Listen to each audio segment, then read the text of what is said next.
So hari ni kita bawa lagi banyak chicken tender. Sekarang chicken tender dah overpower tau burger kita kat bazar korang. So korang tengok depan ni adalah chicken tender yang kita dah siap marinate. Marinate kita bukan biasa-biasa yang korang nampak air ni. Sebenarnya susu fresh. Fresh milk. Kita tak pakai air biasa. Betul tak chef? So yang ni kita buat double butter korang. Teknik dia macam kita goreng ayam tu. That's why kita ada crunchiness macam tu. So untuk yang nak belajar buat chicken tender, this is the way lah saya tunjuk kat korang. Saya tak gatekeep tau. So ini kita tengah goreng korang. Nanti kita bagi dia dah betul-betul rangup, dah masak, kita bagi dia juicy baru kita angkat dan kita akan serve dekat depan sana. White sauce kita ni memang lain daripada lain. Korang boleh tengok tekstur dia kat dalam sangat padat. Okey. Dia sangat gebu. Kalau korang nampak yang dot-dot-dot tu, itu adalah fresh herbs.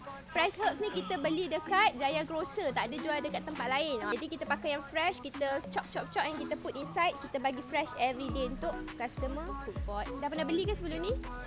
Baru first time. Beli apa? Chicken tender. Okey, semoga berpuas hati.